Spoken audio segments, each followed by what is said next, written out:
all of us in our wildest feminine, we're like crazy like nature. Like a storm is crazy, like a hurricane is crazy. Like, is a volcano crazy, or is a volcano just a volcano? What's crazy would be for a man to stand in the path of the lava coming from a volcano. That would be crazy. But the volcano itself is beautiful.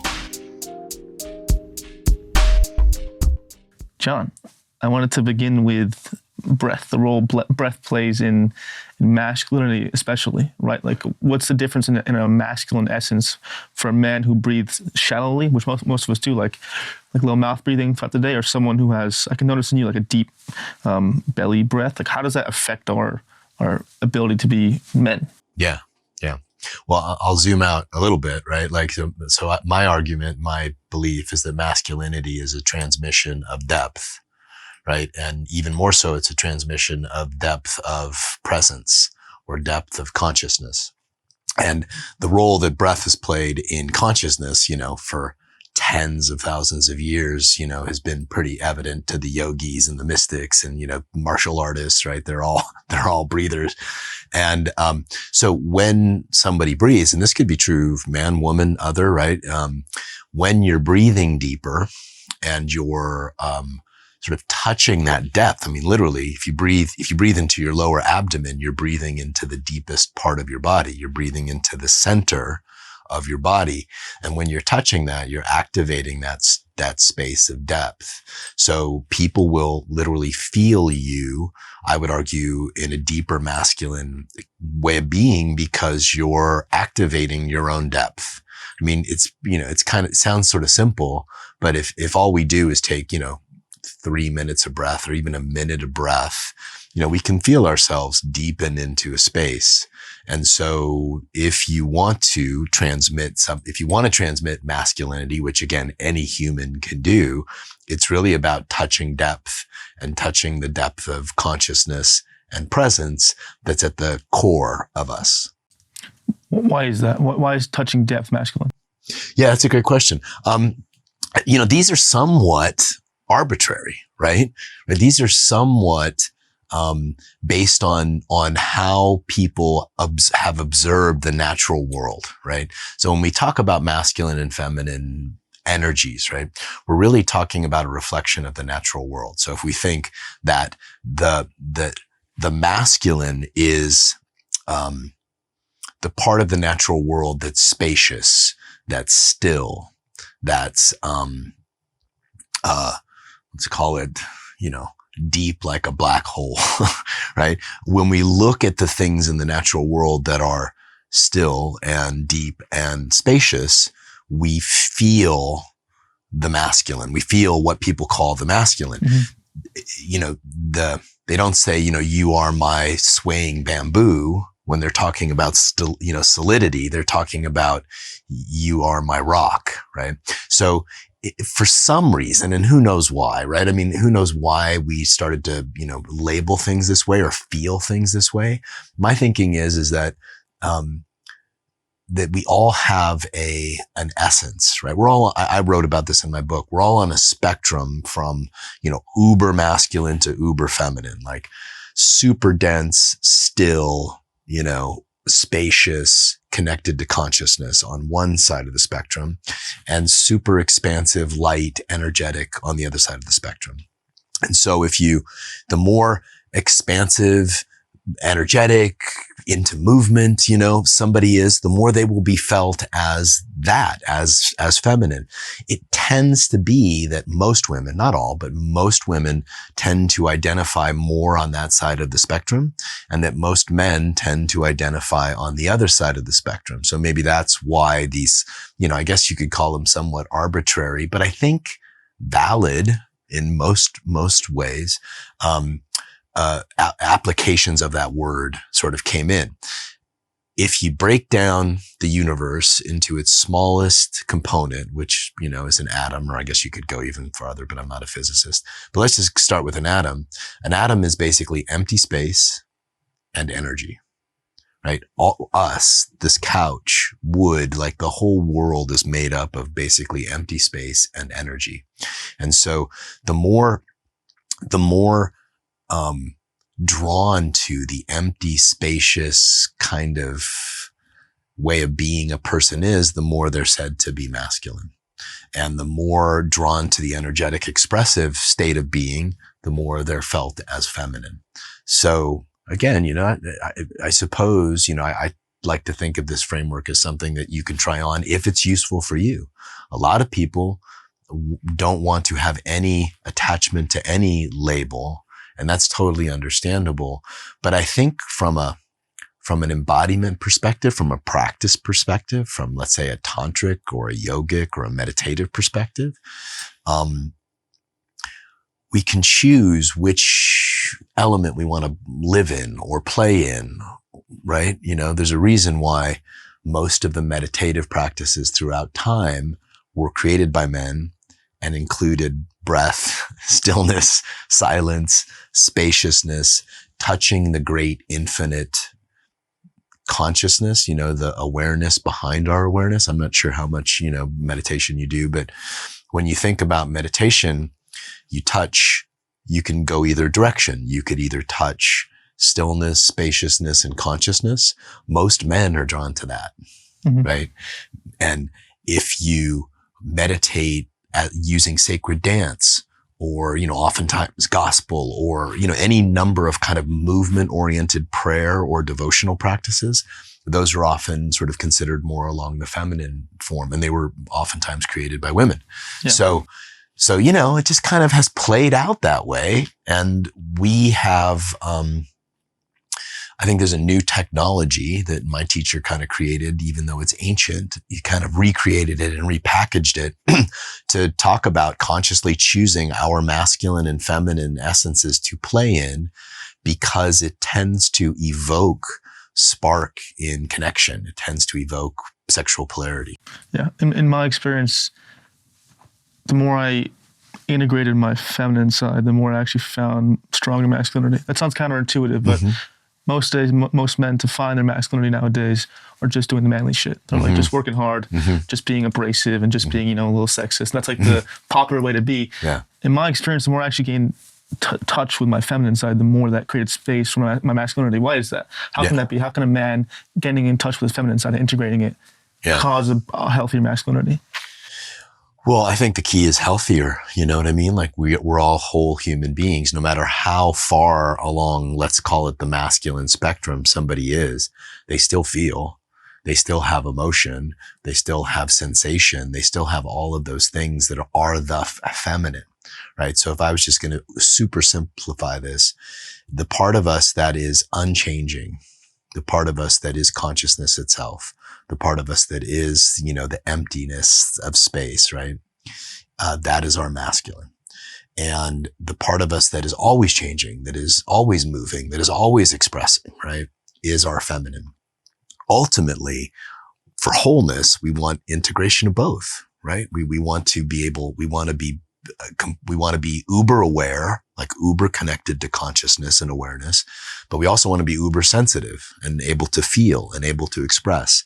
And so what I think happens is when good men's practice includes becoming more sensitive and expressive, it just allows a deeper integration, right? Where a lot of guys will I think go wrong is they will try to, focus on being kind of rigid or stoic or, you know what I mean?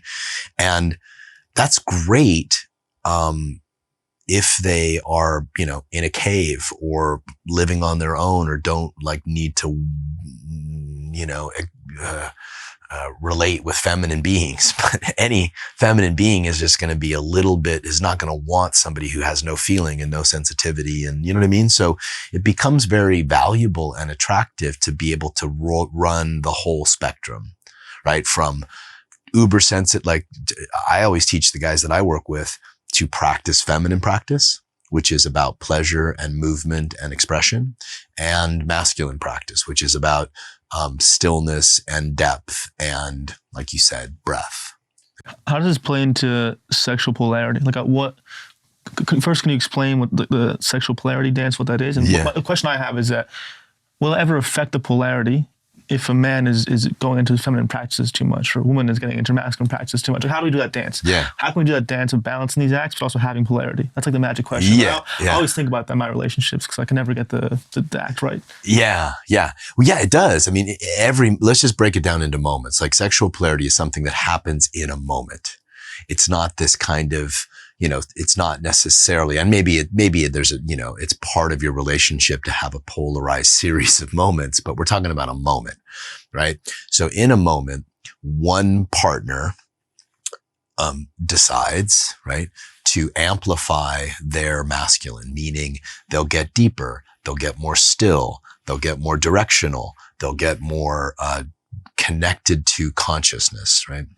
And the other partner decides to turn up their femininity, meaning they'll have more sensation, they'll run more pleasure through their body, they'll run, the experience of love through their body. And it's like two magnets, if you think of super magnets, as you turn up the power of each pole, that magnetism becomes stronger. So if you've got someone who's like deepening into their masculine, you're turning up that pole. And if someone's deepening into their feminine, they're turning up that pole. And then you have a very strong arc of attraction, like two magnets, like that can't break away from each other. And when you've got two people who are kind of, the poles are weak, they're kind of neutral, they're kind of in the center of both, kind of feminine and masculine, which is where most of us live most of the time.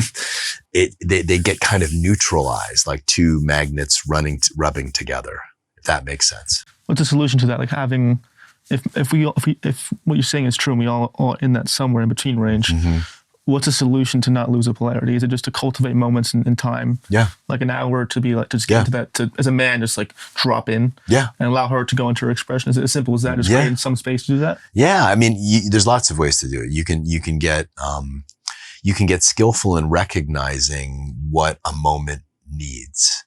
And I think I should back up a little bit because I consider this work spiritual practice, right?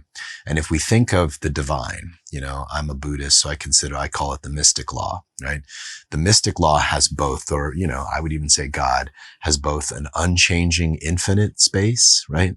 And then a constantly changing infinite space, right? And you could think of it as energy and consciousness. You could think of it as, death and life. You could think of it as emptiness and fullness. I mean, the polarities exist everywhere. It's not like I'm making this shit up. It's like you just look around the universe.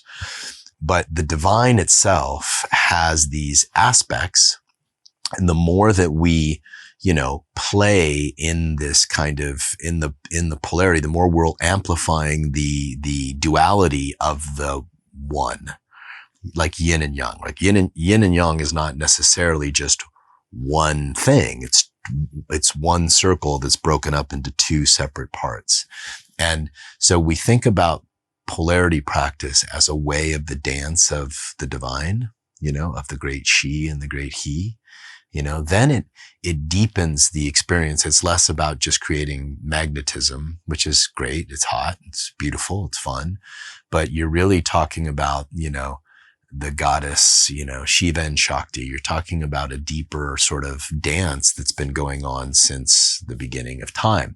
So if you want to create more polarity, you create space for that to happen. Like, you could have a date. Like my partner and I will, she works, I work. She's, busy and directional and building stuff. And I'm busy and directional and building stuff. She has to be in her masculine. I have to be in my feminine.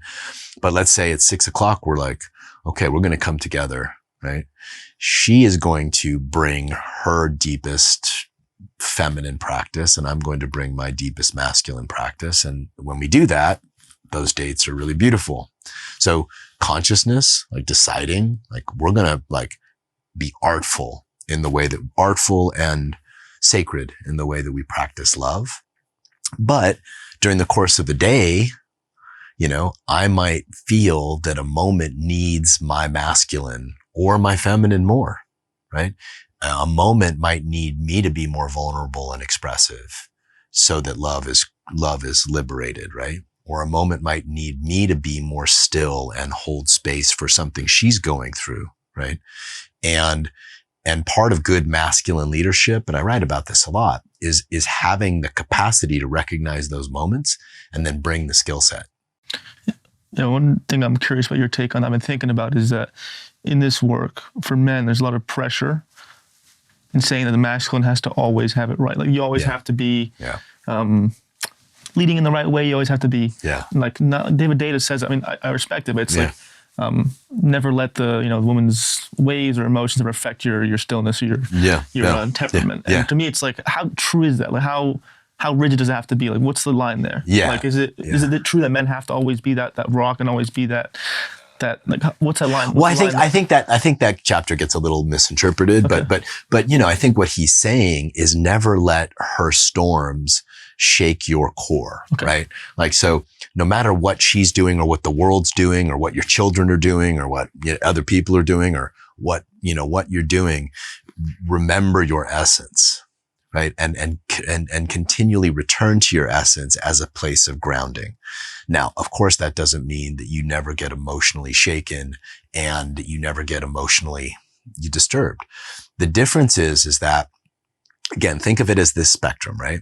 So in a moment like you're talking about where my partner's coming at me really hard, right? My job as the masculine partner is to have structure. Like the masculine is about structure. Like think of the riverbanks.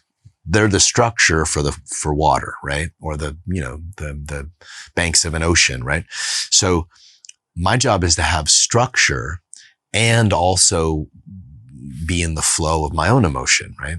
The problem happens is when a man loses all structure, or a masculine practitioner in the moment loses all structure and just becomes the flow, just like breaks down and is, kind of loses it.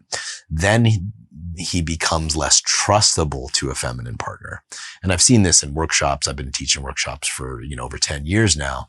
And I've seen it. It's almost like, if you ask a group of women, like, what's sexier?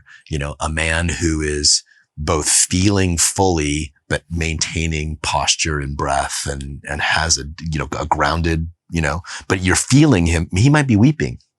He might be weeping. He might be moaning. He might be in a lot of pain, but he's holding his structure. That is a very trustable man to a group of women. Whereas a man who's totally lost his structures, lost his shit, is raging, for example, like that's a great example of a guy who's gone so far into his feminine. He's lost all control of his nervous system and his body, right? And that's less trustable. So, it's funny to just watch the way that these things play out as truths in real time, but no, of course, deep feeling is great masculine practice with structure.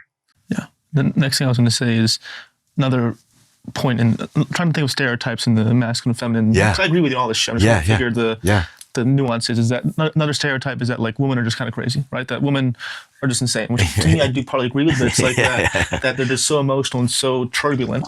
At what point is it too crazy? Like at what point is a woman, like at what point is it they should have some sense of control or some sense of like, what's the line there? Like how can a woman feel and be in her feminine correctly where it's not like toxic?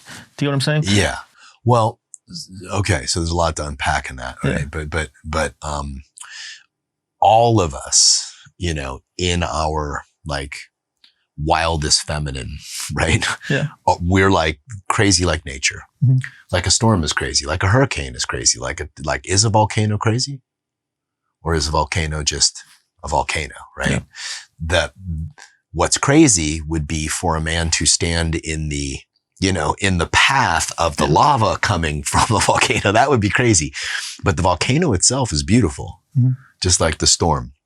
So, the feminine in all of us, our wild feminine hearts, our jealousy. Jealousy is a great example, right? Mm-hmm. Jealousy or our insecurities, like all those things are perfect and beautiful elements of our own emotional storms. We've all got them.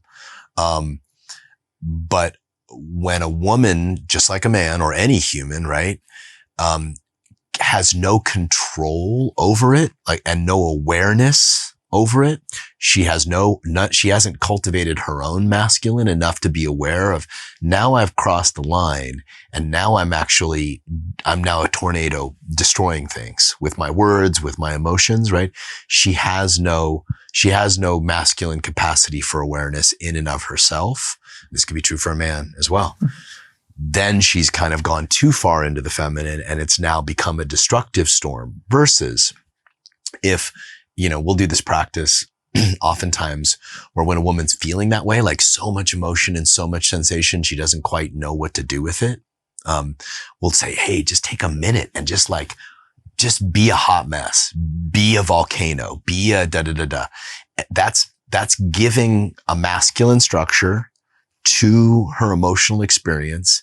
And then it becomes really beautiful. And then it becomes real, men will watch that and be like inspired, like turned on, heartbroken, you know what I mean? All the things.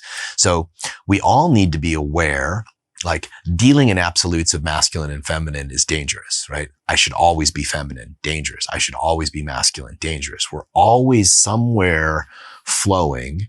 And what we want to do, in my opinion, is to get good at both and have agency. So a woman, for example, to use your example here, who's like losing her shit. She's pissed at you because you didn't show up when you said you would. You didn't text her back. You did the things that men will do. And she's having all these sensations, her capacity to create a container for her own emotional experience is healthy. It's healthy. So, we have to distinguish between the wounded, masculine and feminine, the healthy, masculine and feminine, and then the sacred, masculine and feminine. Can you give me an example, let's say, for people to practice on either side? If either side gets really fucking raged up or angry or jealous, like whenever intense emotion with no boundaries, or do they feel that way? Yeah. What's a healthy way of handling it? Yeah. In a container of two people? What's an unhealthy way of handling it? Yeah. In that space we're talking about. Let's use a rage fit. Yeah. But let's say that one party did something that person didn't like to a deep level and they just rage up. Yeah. What's a healthy way of going about that? What's an unhealthy way of going about that? Yeah. Well, an unhealthy way of going about, so let's slow it down for a second and think that the masculine gift is awareness in all of us, right? Awareness. Like, I'm aware I'm about to rage and lose my shit on you, right? Just having that awareness is the masculine gift in all of us, right? The emotional experience is the feminine gift. Where it becomes unhealthy is when it's disconnected from the heart.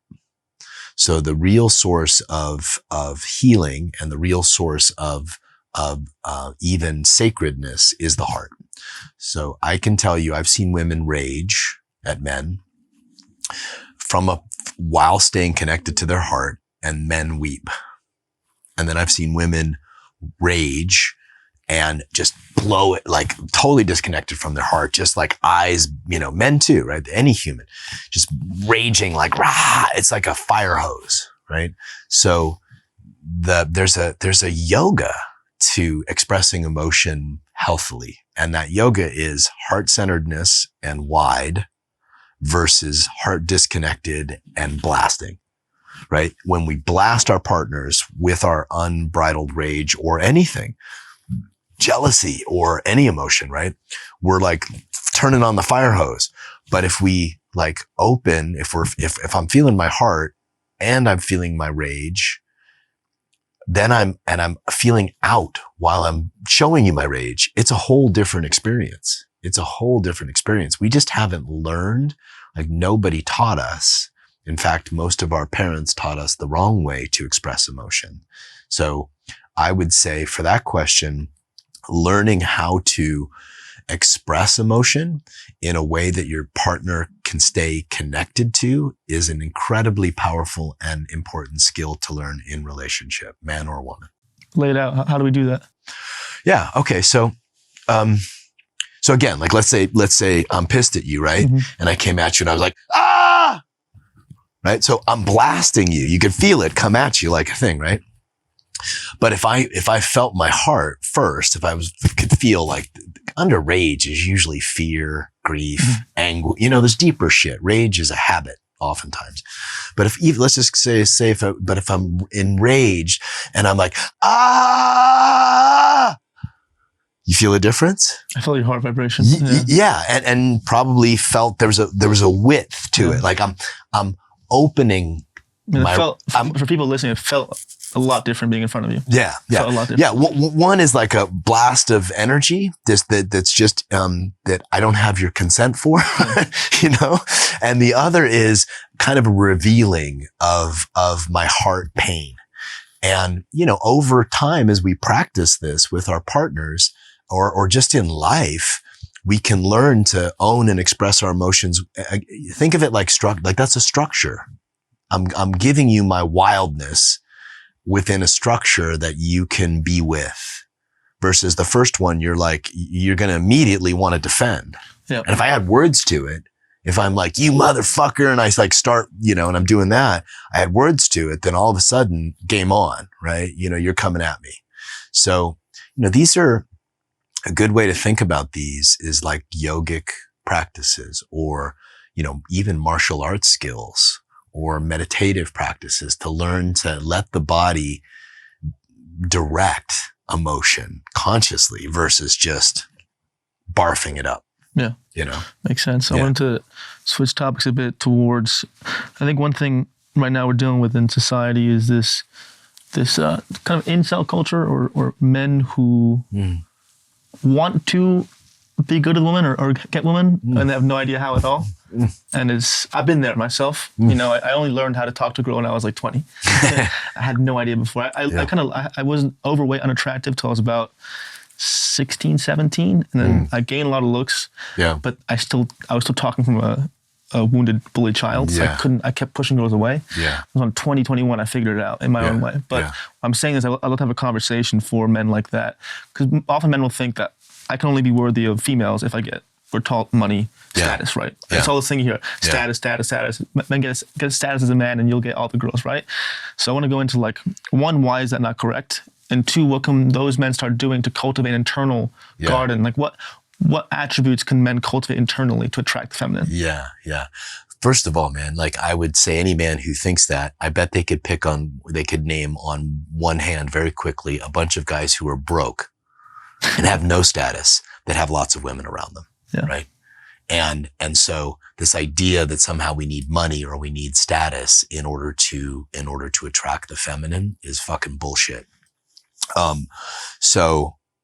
that we need, or let's flip it, or that you need to be fucking skinny and beautiful to attract a man. That's bullshit too. What we respond to, what people respond to is value.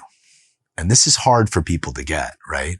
So I would say to those guys who are lonely, right, and angry, is what's valuable? What is really valuable to a feminine being? And I believe, and I've seen this now play out. I mean, I've been leading men's groups for almost 20 years, and I've seen this play out, right? What's valuable to a woman is your capacity for what we're talking about here. Your capacity for presence, your capacity to be playful and make art in awkward or painful moments, right? Your capacity to express emotion thoughtfully and consciously, your capacity to lead a moment, to know time and space, your capacity to communicate your truth. And then this is the hard one, right? Your capacity to be living a life that is magnetic. And so, if you're on the computer half the fucking day, is that a life that's magnetic? No, probably not, right? If you're gaming, 8 hours a day, is that a life that's magnetic? Probably not. Maybe some guys get away with it, So I would say to those men, like, what would the woman of your dreams consider valuable in terms of traits? Yeah, of course, success is definitely one of those traits. I don't want to undershoot that. It matters, right? But that's a byproduct of you creating value in the world. Success is the byproduct of you creating value in the world. So creating a life that you're inspired by, that you're healthy in, that you're balanced in, that you're nourished by, fullness is valuable. Like my heart's full and I've got life force in my body and I'm vital. That's valuable. And this myth that somehow I need to have all of these, I need to be nice, or you see it with the nice guy syndrome too. Like I need to be nice to attract women. That doesn't work either most of the time. So it's not that. It's women want a man who creates value in the world, who can go deep in himself and who has mastery and self-control, but can express everything. I can express my deepest truth. I can express when you piss me off. I can express how heartbroken I was by what you just said. I can express how much I want you. I can express like these things with clarity and with groundedness. So there's new currencies, these new currencies, and we're feeling them here. And I'm sure some of your friends and some of the people who watch this podcast probably get the currencies of presence, play, depth, integrity, clarity. Like those are really valuable, and men are getting it. I just don't think anybody in that community that you're talking about, the incel community, the only message they've ever got is comes from social media, which is mostly bullshit, or, media, which is also mostly bullshit. There's nobody telling them the truth. And that's what I wanted to add, that why nice guy syndrome doesn't work to me is that I've been playing around with this. I've been obviously asking the main question of like, what is divinity? What is God? And the answer I keep coming to recently is truth to some degree, is the truth, is divine in some way. And the more that a man can be in alignment with the truth, both like in his own reality, but also in what he says. Yeah. Like the more I've just said the truth to the woman now, even if I'm like, hey, I'm not that into you, or hey, I can't do this seriously. Just literally just being truthful and not deceitful has increased attraction my way. That's why I think the nice guy syndrome doesn't work, because it's like they're deceiving to be perceived as nice. They're not telling the truth, what they actually want to be perceived in a certain way. Is that accurate in some way, that a man who tells the truth fully, no matter if they like it or not, has a higher level of attractiveness? Totally, because you're in integrity. Right? So integrity with your own heart is a very deep masculine practice. So this is a good distinction between the masculine and feminine. So I'm in integrity in my feminine when I'm feeling what I'm feeling. I'm not pretending I'm feeling something else. I'm not hiding what I'm feeling. So a feminine being, or the feminine in you and me, is our intuitive knowing. It's the small voice. It's like that, flutter in our stomach when something's not right. It's a like ache in our heart, right? I'm in integrity with my feeling and with my emotional body. I'm in integrity with my feminine. When I'm in integrity with my truth, right? When I'm with my truth, the truth of my heart, like I'm not that into you, or you're fucking spectacular. Like I would love to get to know you, right? Just being able to own the truth is a very clear, masculine, beautiful masculine trait.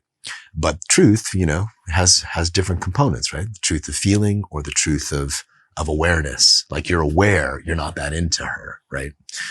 So yeah, I think that I like to think of it as a matter of integrity. Right? That integrity is knowing, as a man in particular, is knowing the truth of your heart, but this is just as true for a woman. And an integrity of knowing, of being connected with what you feel, that's also integrity. Yeah, I also think a popular thing nowadays is to seduce from a place of non-integrity, to play games. It's a common thing, right? People, like in my age, when I'm dating girls, I can just see like they're playing a lot of games and I end up not being with them, but it's out of some kind of fear or needing validation. So how do you seduce someone, or maybe seduce is the wrong word, how can we, in this day and age, not play games and get the people we desire and actually have game in some way? And have game, Well, I remember this book that came out for women that was circulating a few years ago called The Rules. I don't know if it's still a thing, right? But it was like all these rules for women that when I read through them, a couple of them were cool, but most of them were like game playing. Like, don't reach out, for 3 days or whatever that fucking shit is, and I think, again, game for me is kind of everything that I just talked about. Like game involves having like a life that you're inspired by. Doesn't necessarily mean money, but it means you know what you're going to do in the world to create value, right? Or you know what you're doing, a life that feels good. Like that's the first aspect of game. The second aspect, which takes time to learn sometimes when you're your age, right? Like, I don't know how long it took you to like figure out like, oh, I want to talk to people and like create value through a podcast or, you know, an offering. So that's very attractive. But the other thing we just talked about, which is like own your desire, right? Like I will tell guys oftentimes men will come to me after a few bad relationships and they'll be like, what do? I can't seem to figure this shit out.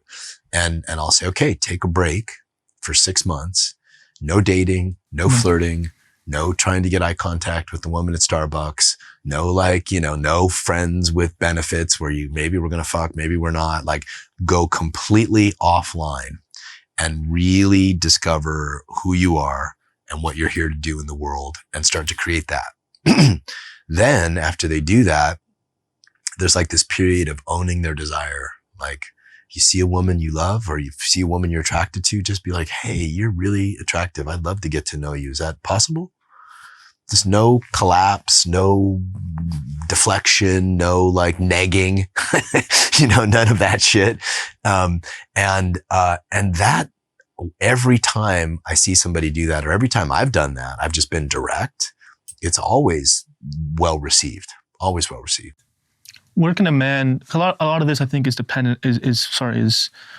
reflective of a man thinking that his value lies in something outside of him. That his value lies in the money, the amount of followers, the Mercedes, the amount of girls he gets. Where does a man derive value from? Where does a healthy masculine derive value from?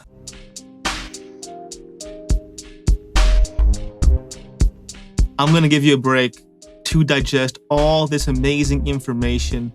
And in this break, please comment, like, and subscribe. Thank you. You could call it self-esteem, but that's not even giving it enough value. It's really more of a self-knowing. Like if I know that at my core, I am an expanded, immense consciousness, right? That nothing anybody says or does is going to can pierce that truth, that at my core, you could call it your soul, you could call it your essence, you could call it, I like to call it consciousness, right? The more, and this was to David's point, right? You mentioned David Data. One of the great things that he taught me was that being able to tether to the depth of who you are, regardless of failure, regardless of attack, regardless of any of that, is the greatest thing that you can do as a man, right? As a masculine practitioner. And so the opposite would be for the feminine to tether to love, right? And the feminine, this is feminine, all of us, right? So for a woman to be unbreakable, let's call it unshakable, she has to be so tethered to love that what other people do doesn't matter. She has to be, there's a universal flow of love, just like there's a universal expanse of consciousness.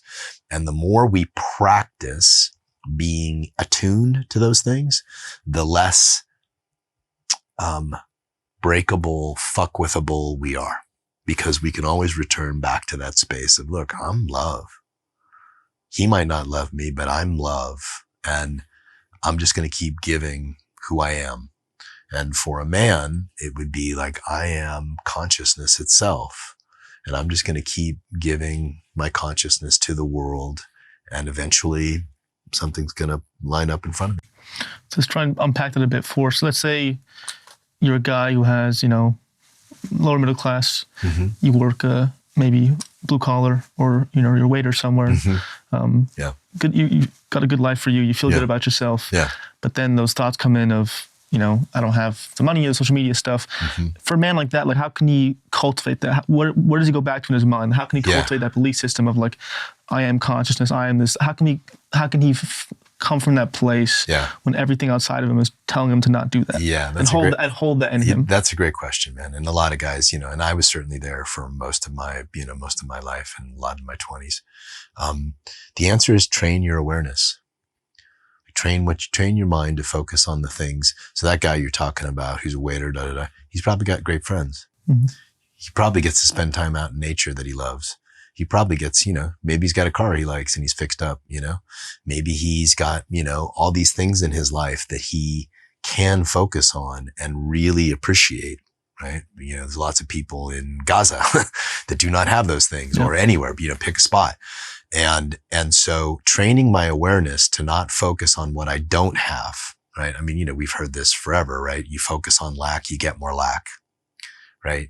You focus on, like for the guys who are incels, right? Focusing on how fucked up women are and how they're not, giving you the attention you desire is just going to recreate that experience in your life. So again, the masculine gift is awareness. And what the way I can give that gift to myself is I can train myself to put my awareness on what makes me feel good, what makes me feel strong, what makes me feel alive. And this, anybody can practice this. Anybody can be, all right, this is what I'm not happy with. This is what I am happy with. I'm going to focus on what I'm happy with. And I'm going to create a plan, to improve over here. 10%, 15% of my focus will go on improving this.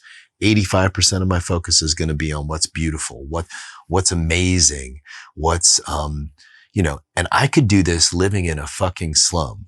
Now it's easy for me to say there's a lot of privilege. I've got a lot of privilege, right? But I've also spent, a third of my life in a hospital with my dying daughter. So, I have some experience in this, that you can be anywhere and you can feel the expanse of the ocean. You can be anywhere and you can meditate on the depth of a forest.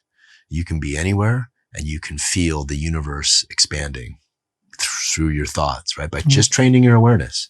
And that sense of freedom is very valuable. And any man can cultivate that no matter what his circumstances are. Take me back there to that moment in the house when you're doing those years. Yeah. How did you cultivate that practice? How did that forge you into having that skill? Like, how did you cultivate any sense of peace and love in that harsh moment? Yeah. Well, there were two things I did a lot of, right? The first is a Buddhist practice. It's called Tonglen. And in Tonglen, you actually breathe in what's real, what's right in front of you, what's happening, even if it sucks. And then you expand as, right? So I would do a breath practice where I would be walking through the halls of the hospital, lots of suffering, my daughter in pain, me stressed out, no sleep, fucking sounds going off everywhere. It's not pleasant. And I would walk through the halls of the hospital and I would just breathe in right through the center of my chest, all of the sick kids, all of the people suffering, all of my daughter's pain, all of the experience that was right in front of me. Like I wasn't like hiding from it. I like lifted my chest. I took deep breaths. I breathed it in. And as I breathed it in, I imagined my chest to be like a big wide open sky, right? So all of that suffering was living in this big wide open sky of consciousness. And then as I exhaled, I just exhaled open as that experience. And, so I would do that practice all the time, walking through the halls, sitting in my daughter's room, her and I would meditate together. So that's one thing I did. And it was a breath practice that was very active and activating. The other thing I would do is what I just kind of told you. Her and I would always focus on the best case scenario. So she would be in the hospital, things would be looking shitty, and we'd be like, okay, let's do a best case scenario thing. And we would write out, okay, I get out of here in 2 weeks. We're going to go to Hawaii and swim with dolphins. We're going to have a great Thanksgiving. We're going to have a great Christmas. I'm going to get out of here on this time. And her and I would just narrate. We would train our awareness to go on what's possible. That's the best case scenario. And I can't tell you how many times those scenarios played out, man. It was fucking magic, really, and I'm a huge believer in that kind of training. And then the third thing I would do is I learned to meditate really deeply. I learned to go inward and feel two things. the meditation that I really practiced a lot was to turn my awareness inward and see where I begin and where I end. And when you do that, you realize that the inner you has neither a beginning or an end. It's just this sort of inner universe of who knows what the fuck it is, soul, consciousness, who knows? And I would just feel into my essence. And then without changing that, I would feel out to everything else. So I'd feel in, I'd feel out. David Deda's got a great chapter on that in a book called Blue Truth for anybody that wants to read up on it. It's called Feel In, Feel Out. And I learned those practices to survive and, and thrive. And my daughter thrived. Yeah. My daughter became a world-renowned TED speaker and started foundations and was teen of the year and, she thrived too. So these things change our destiny. And that's what I'll say to people who, why would I do this? Why would I? Because it fucking changes how you train yourself to be, changes the direction of your life. Yeah, I can relate, not to losing a daughter, but about a year and a half ago, I was in that same situation. My mom in the hospital, died unfortunately as well, but it was this, I can see how hospitals are the easiest place to lose your mind, right? You just, all the people suffering, all the noises and shit. And I did the same thing. I actually had the most psychedelic experiences from the hospital. I'd leave the hospital, my heart was so open. I did that practice. I start seeing things vibrating with love and this weird thing. What I'm getting at is that the next part of what I want to hear you talk about is that when she passed away, thank God I learned this at that age, about a year and a half ago, I learned how to be present in my heartbreak. I learned how to not resist it, how to not, because I used to be a drug addict, right? So this happened to me at 21. I would have gone straight for the Xanax I used to love and Adderall and alcohol. And in that presence in my heartbreak, for something, this sounds fucked up and weird, my partner at the time was even more attracted to me. There was like this deep respect and attraction for me being still and present with my heartbreak. Did you manage to do that when that happened? How did you not lose yourself, lose your center? Could you stay present in your heartbreak? And why is that important for men to do, to learn how to be present in that internal destruction? Well, kind of like we talked about earlier, like, our capacity to both be with immense feeling. And this is true for sex too, like immense desire, immense sexual energy, immense emotion, immense grief, immense, to be with that and stay open, open, heart open, heart connected is incredibly attractive. And, for women too, it's just attractive human quality because we're integrated in our feeling. When Claire died, I spent a lot of time, I created a lot of space in the mornings where I didn't work at all. I just grieved. And so I would literally take 2 hours. I'd look at her picture. I'd put on music. I'd write some things. I'd share my grieving process a little bit publicly. And I would just be in this space of absolute devastation. And I was there for a good 3 to 6 months of just being devastated. And I made some mistakes. I got into a relationship I shouldn't. I threw myself into work a little bit more than I should have. My business doubled, and, but I was able to really, practice being with what's true, right? And the greatest, I think, spiritual practice that we can do, any of us, is to be fully present with what's real, what's happening right in front of us, and stay open, this openness piece, right? Like, open through rage, open through grief, open through like deep sexual desire, like being open. If there's anything that anybody takes from this podcast, it's practice openness.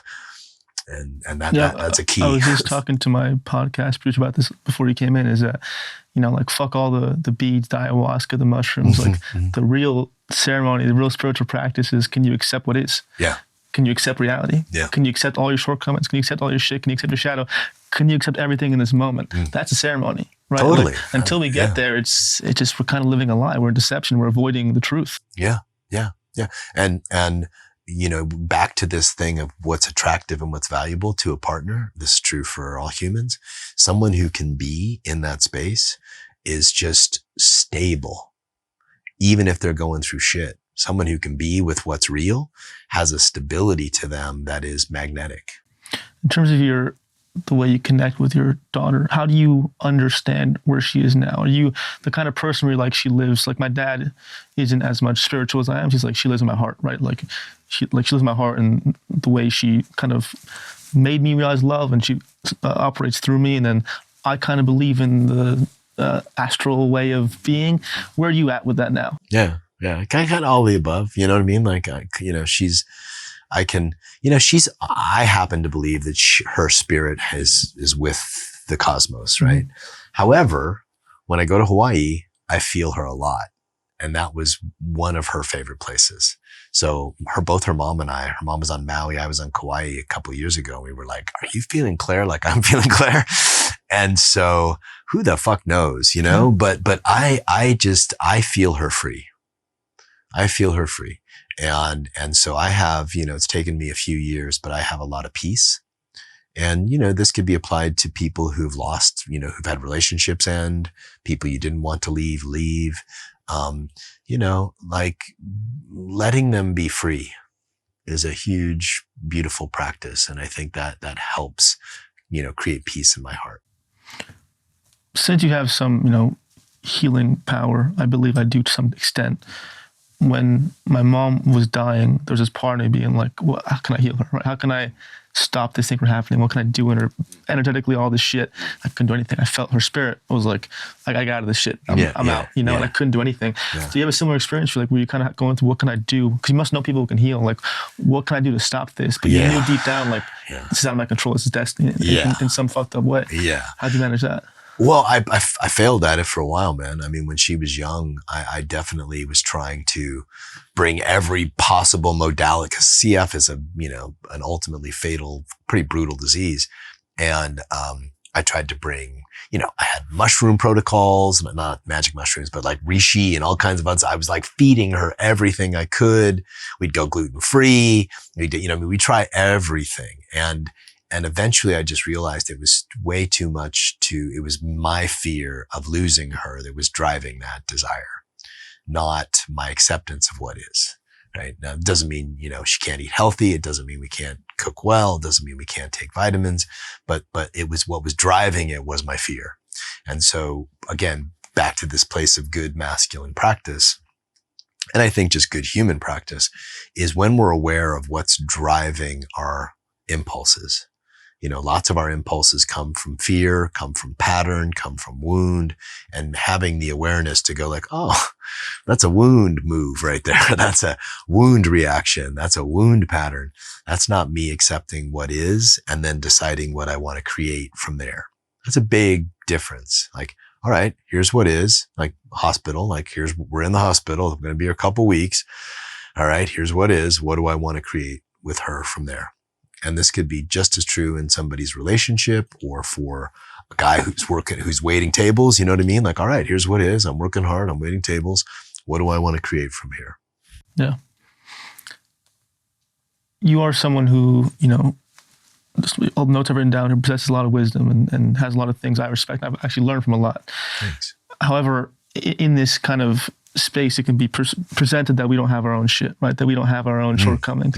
So what are some of the shortcomings you have to deal with in yourself that have kind of given you this wisdom, right? Because I do believe what I know the most about is what I've had to learn through life. Yeah. So what are some of those shortcomings that people may not know? Long list, brother. How long you got? Which ones have kind of taught you the most, or keep teaching you? Yeah. Well, I've also, I was sober for many years, 26 years. So I had addiction, a lot of addiction issues when I was young, when I was in my 20s. And so that was part of it, like I come from, strong drinking Irish, Scotch Irish, so I've got addiction, that addiction demon in my system. I always have to be aware of that. The other one, that I think is pernicious and really big in men, even men who are very successful, even men who are in, long-term relationships, even men who are coaches and stuff.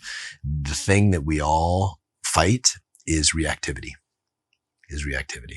And so being able to stay in equanimity, which is just like to stay grounded and calm in the face of storm, or to stay playful, or to stay vulnerable, or to just to master our reactivity. That I think is that's been one of the great lessons of my life.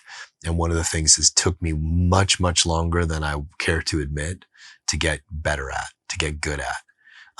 And so now I feel like, I can still be hot-headed, but it's just so much more artful and so much more directed.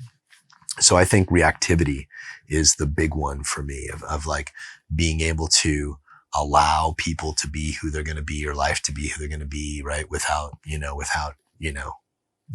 getting angry or gripping or dropping into fear. What's the main external situation that causes the most reactivity in you? Yeah, someone I love, a perceived criticism or attack, that's the big one, I think, for most people, especially men. And so like learning how to be a yes to that. I talk about this a lot in the book where I'm like, okay, like what, take what she's giving you, and first thing ask is, where is she right? Like, where is what she's seeing right? Where is it's just a way of making whatever's happening right? She wouldn't be bringing this up if there wasn't something for me to look at. She wouldn't be bringing this up if there wasn't something that was painful for her. And so the moment I could start to reframe feedback from the world, not just from a lover, but from friends and from business, for example, you know what I mean? Feedback from the world is if I could start to frame that as the world kind of working with me, that really, really helped me be sort of just relax, like I'm here. Like all this is, I'm very human and very fucked up in my own ways. And the world's trying to help me. Why is that in men? Especially, I have the same thing. Mm-hmm. Like recently, I was seeing someone, not anymore, but I was like showing her something like a quote I wrote to post. Mm-hmm. I was like a little kid being like to my mom, being like, "Is this painting good, mom?" And she looked at.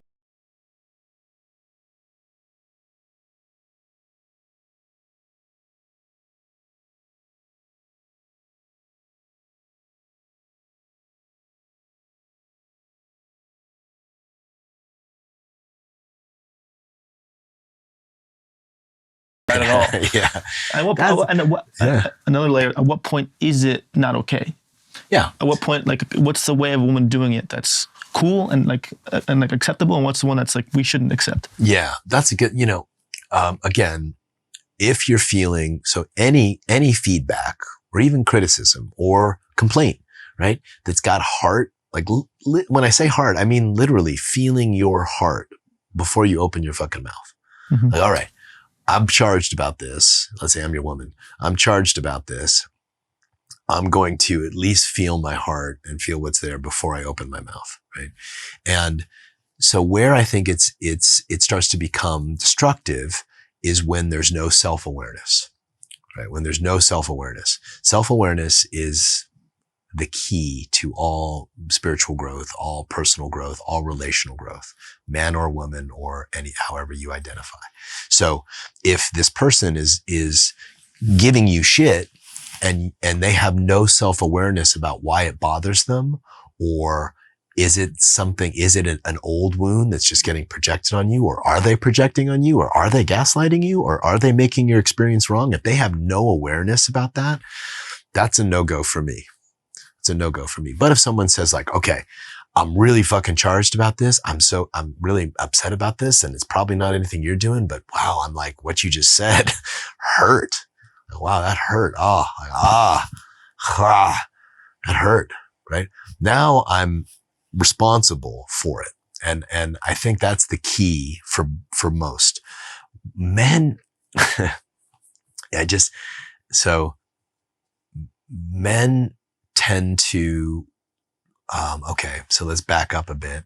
So the great masculine desire is freedom and peace, right? What's the opposite of freedom and peace? A partner complaining about some shit you're doing or not doing, It's like immediately like, okay, my peace is shattered because she's I thought we were great. We were just great an hour ago. Now there's rain, now there's a storm. Now I'm not doing it right. Now I'm, you know what I mean? And the immediate masculine reaction is don't fuck with my peace or don't mess with my freedom. Right. And so, that's one reason. A lot of men, if they weren't raised with a healthy acknowledgement of their gifts, right, then those wounds are going to come out. But a lot of men just get defensive. A lot of men don't want anything to mess with their peace, whatever that's defined as for them, right? Your peace might have been like, I'm going to make a great post. I feel really good. I feel really inspired. You kind of felt free in that moment to do your art, right? She fucked with it. Right. And so anybody that messes with that is going to push a button for men. Normally, that's what I see. But if, she came at it and said something a little more artful, you might have been, or you could have said, why would you say that? Like, what is it that's off? Like, tell me what's off. And then she said, well, this feels a little this way. And you're like, oh, okay. Well, is she right? The moment you say, is she right? It loses power, right? Where's she right? Where are they right? Where might I be off on this? Yeah. In that dance in relationships, I'm sitting with this too. It's like, so I was in a serious relationship where the partner was amazing, was like just naturally light beings, didn't have to do much work, were just naturally enlightened in a way. Other ones were had more depth and they were like super stereotypically spiritual. Yeah. And I experienced both extremes, and I don't think either one is correct. And what I'm about to say, I'm curious your take on, is that we have this move nowadays in the new age community where it's like every little thing in a relationship has to be a ceremony, right? Like you have to hold space for like any little trigger, this whole thing. Like, what's like, like, am I on something there? Is there a danger or like a not so good thing there? And like, what's the line of like, okay, when is it the benefit of my other relationship with the past where it was like, if I did something out of alignment, she was like, I'm not having it. And I'd be like, okay, I have to fucking figure it out myself. Yeah. But then there's points where there was like, there wasn't much sympathy. But another one was like, everything was like this massive deal and every little thing I had to hold space and have this 30-minute debriefing session. Yeah. What's the line there? Like, what's the line in relationships? When does it have to be like a ceremony relationship of like spiritual practices and masculine and feminine balance? And when is it better just to not battle the small things?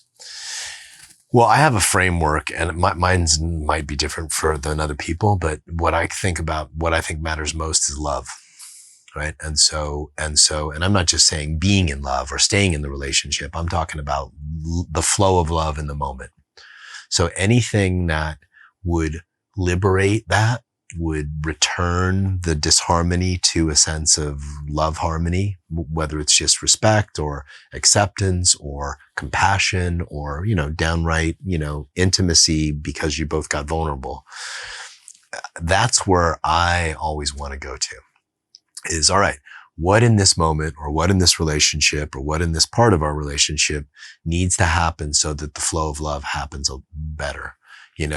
My partner and I had an experience like this yesterday where, we got into a little sticky thing in the morning and she had to work and I had to work. And then we had this little break, it was about a 30-minute break. I didn't have a lot of time, but I kind of knew this doesn't feel right. We need to clear this. And so we had a 15-minute, really beautiful little 15-minute conversation where we both got vulnerable, where we both got honest, where we both reflected.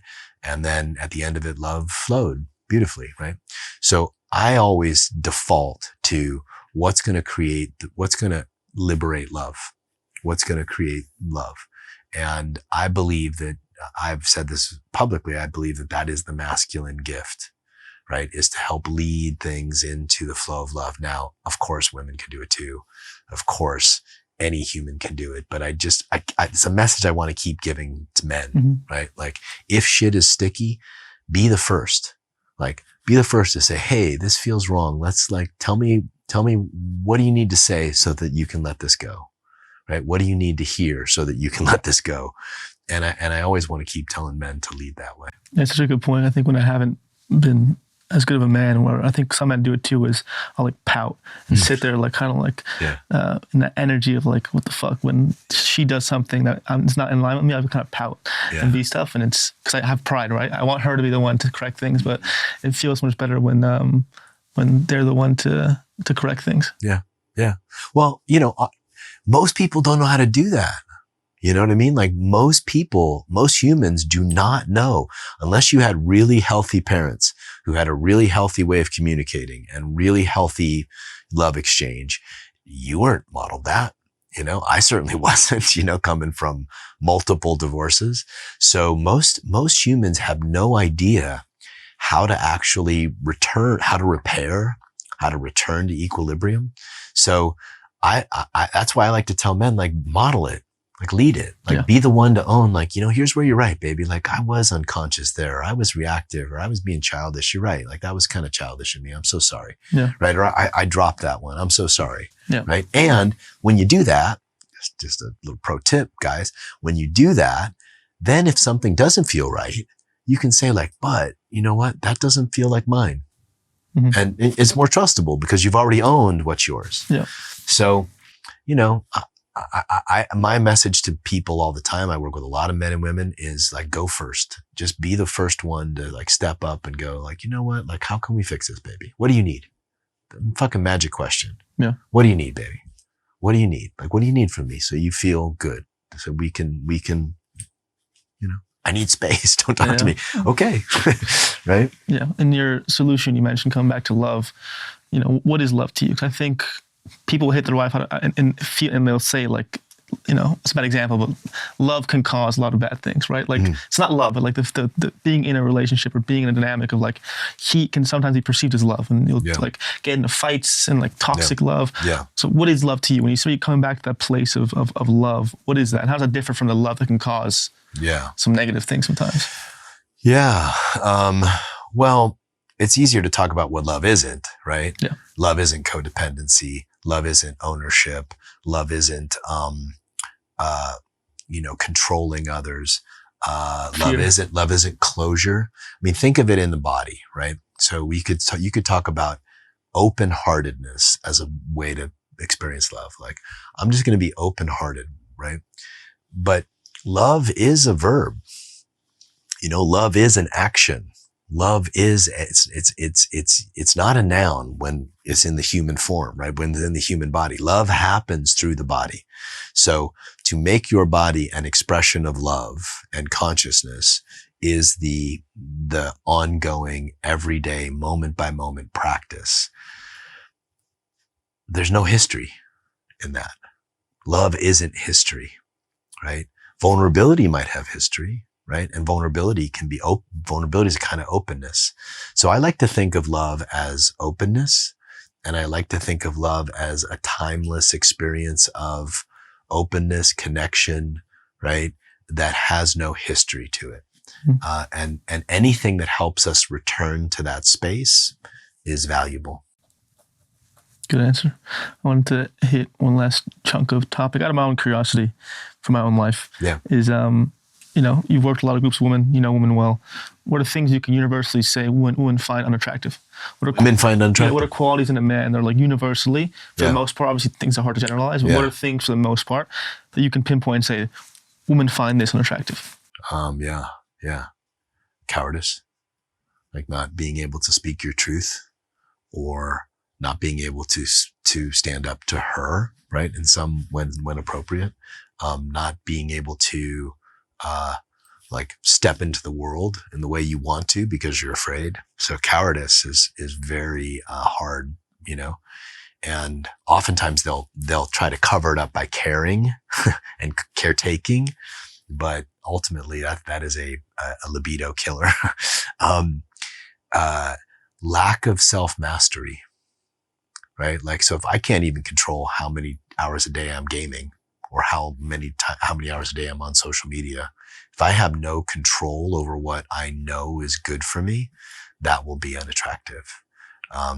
Reactivity, not being able to master my own emotions or have some sense of mastery over my being, that's unattractive.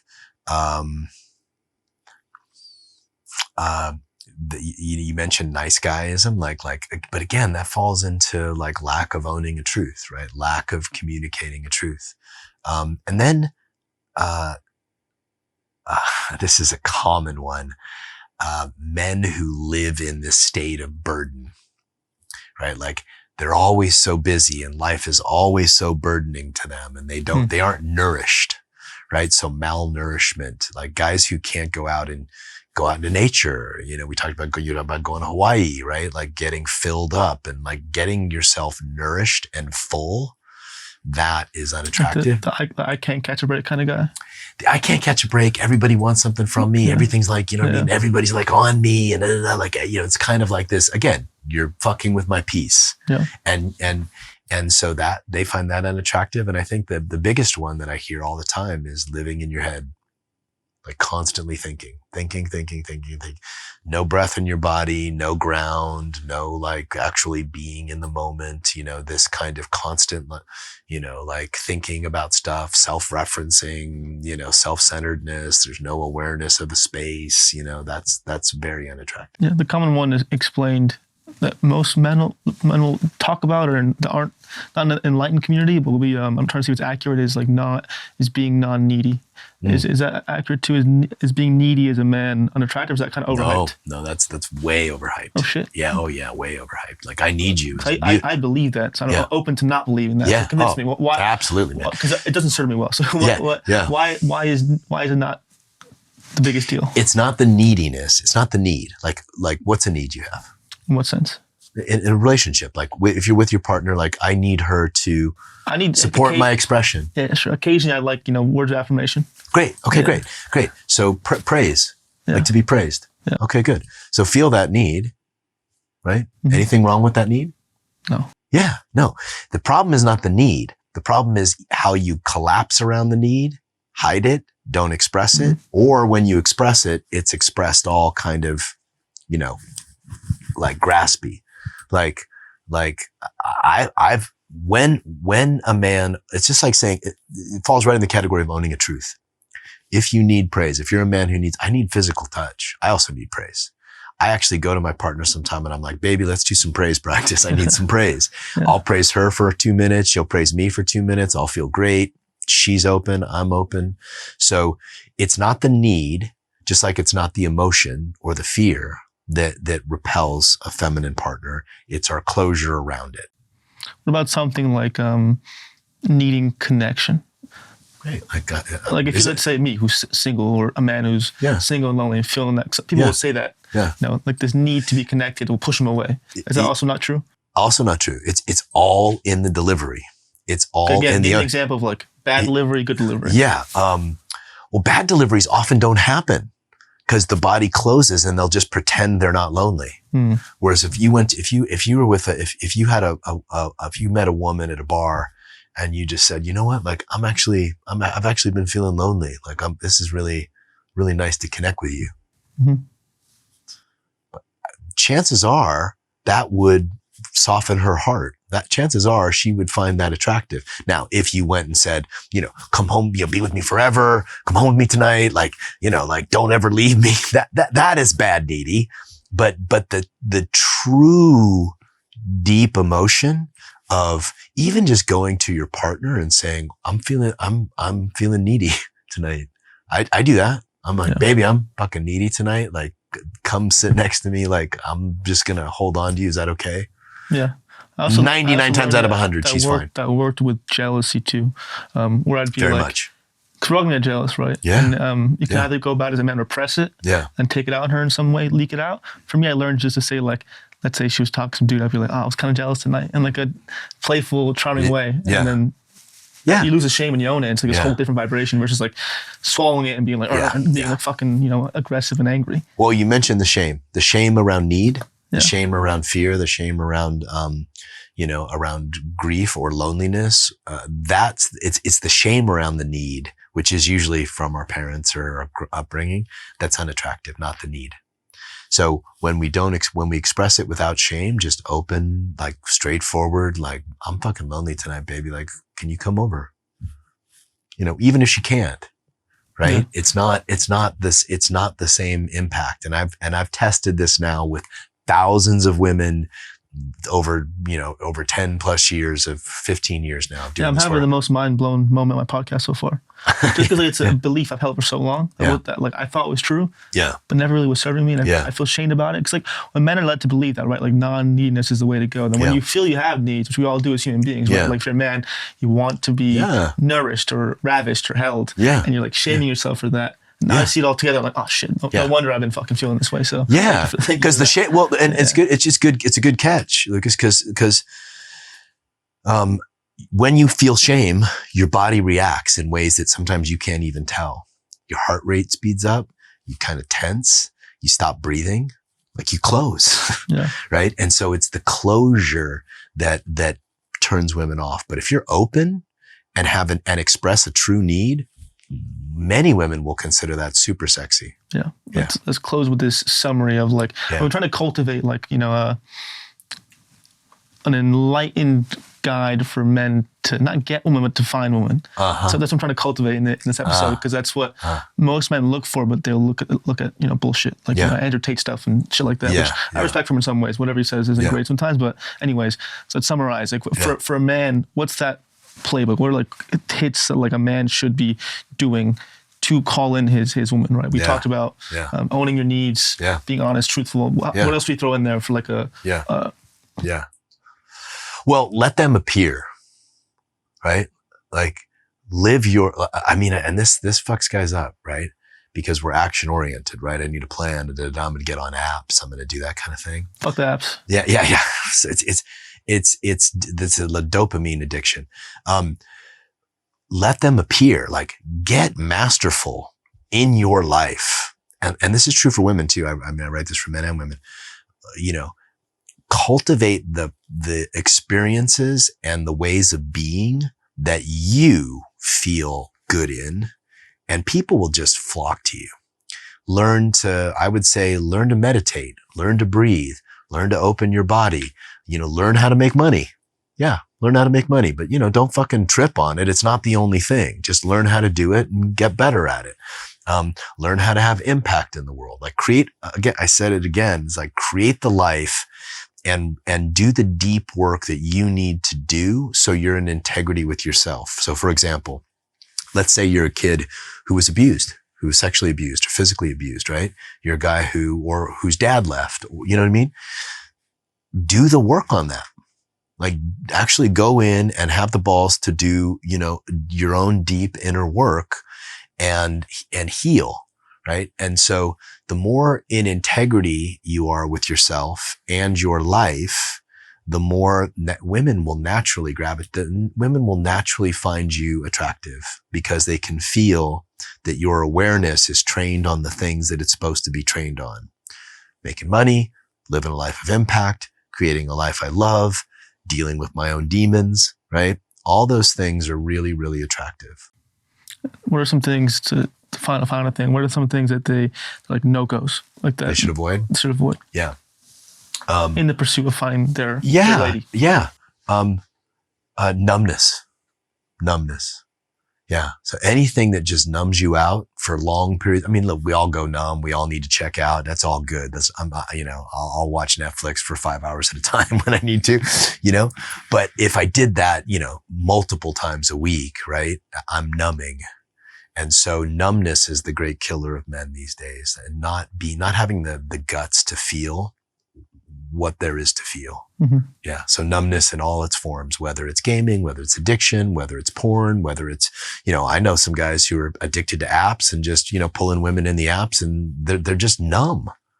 They're just numb rather than feel your desire for the one or feel your loneliness, have the guts to feel what's there. Rather than numb out, Well, I appreciate it on a personal level too. Just that one point about neediness just completely changed my whole perspective. I rarely have those moments of like, I haven't had, when I was first waking up, when I had my spiritual awakening, I was constantly having those moments of like, ooh, idea there. And I haven't had in a year or two. So thank you. Just for that, my brain's a little open. But thank you so much, man. And even before this, I've learned a lot from you. Thank you. And thank you for that. You changed my life in many ways. So thank you. And thank you.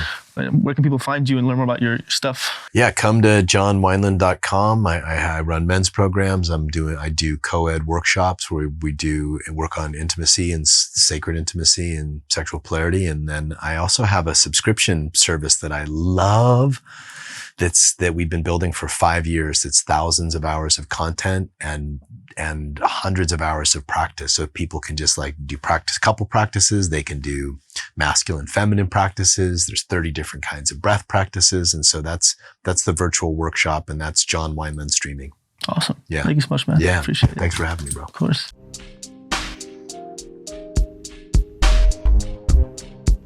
I hope you enjoyed that video. If you want to watch more content, please click this video right here and don't forget to subscribe right here. Thank you.